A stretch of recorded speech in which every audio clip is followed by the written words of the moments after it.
My name is Lena. I am 35 years old, and I still don't know who I want to be when I grow up, but I know who I was.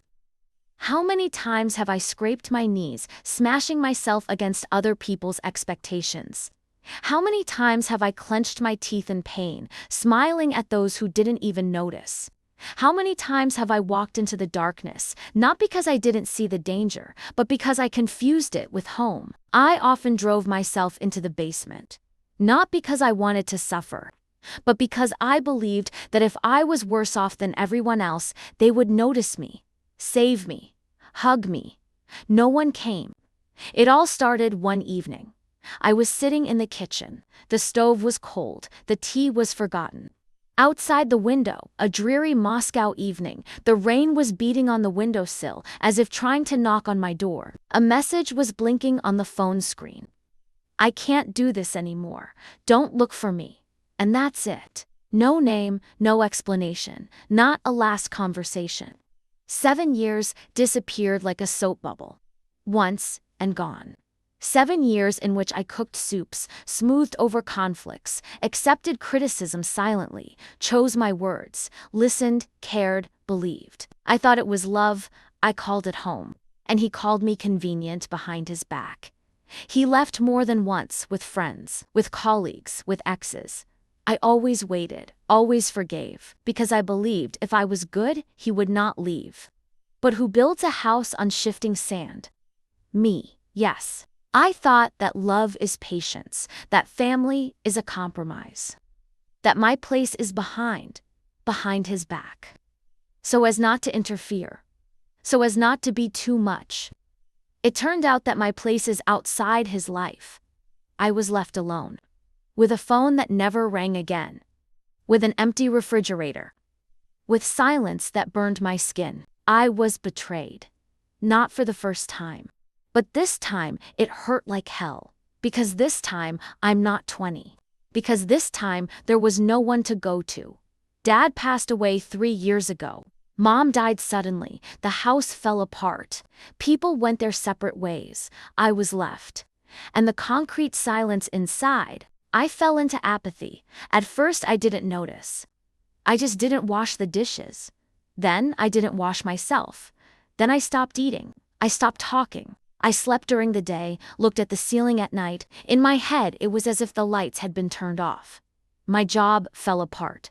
They didn't fire me. They just stopped inviting me to meetings. They lowered my goals, then optimized me. My friends disappeared one after another. Someone recommended a psychologist.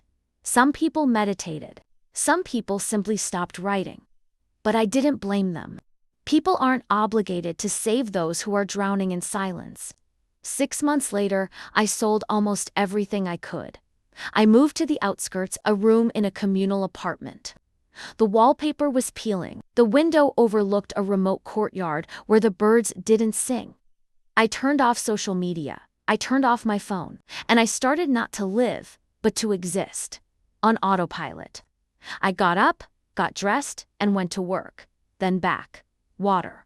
Wall. Sleep. Repeat. No pain, no joy. Only absence. It lasted for more than a year. I don't remember the months. I don't remember the dates. I only remember one moment clearly. I woke up from a strange pressure in my chest. As if a stone had been placed under my ribs. I couldn't breathe. I couldn't move. Panic. Cold. My body felt like it was frozen. Heart like a bomb. Tick-tock, I ran out into the hallway, barefoot, in my pajamas. I ran. Without a route, I ran down the street like crazy. People looked, turned away. No one asked, "What's wrong with you?" No one stopped me. I ran to the park. I sat down on a bench and began to sob. Not to cry, to sob like an animal. Loudly, dirty, painfully. As if all the pain that I had locked up for years was pouring out of me. I was suffocating from my own grief. I didn't care who saw.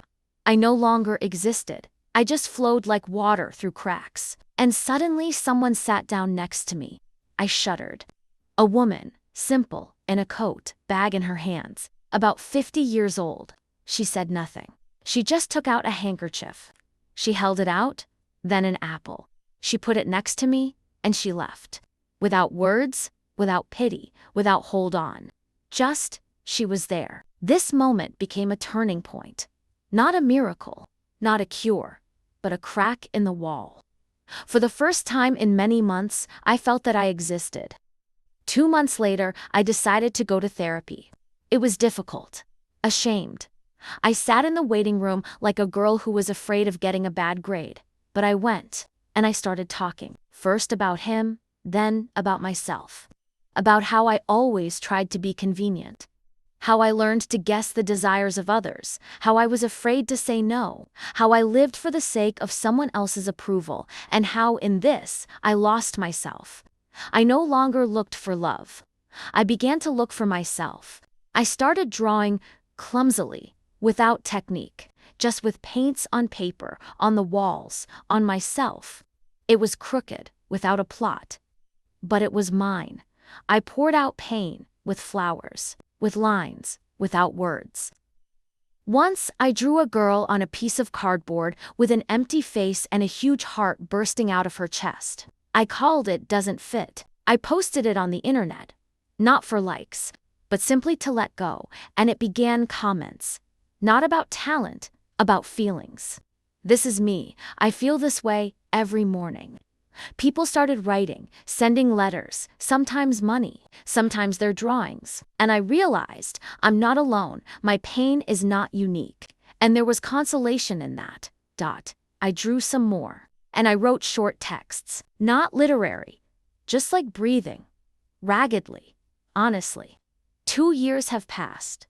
Now I live in the same room. Only now my drawings are on the walls. I have no family. No medals. No recognition. But I have me, real, weak, funny, sometimes lonely, but not empty.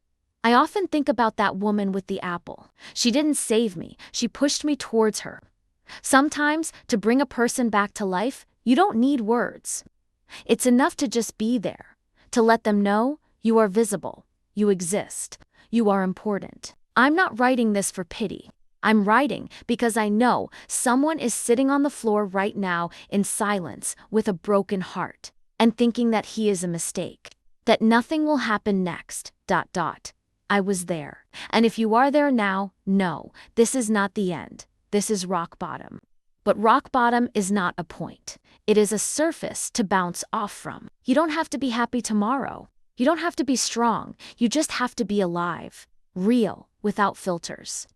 Without lies, without other people's voices in your head. And you've already started because you're reading this.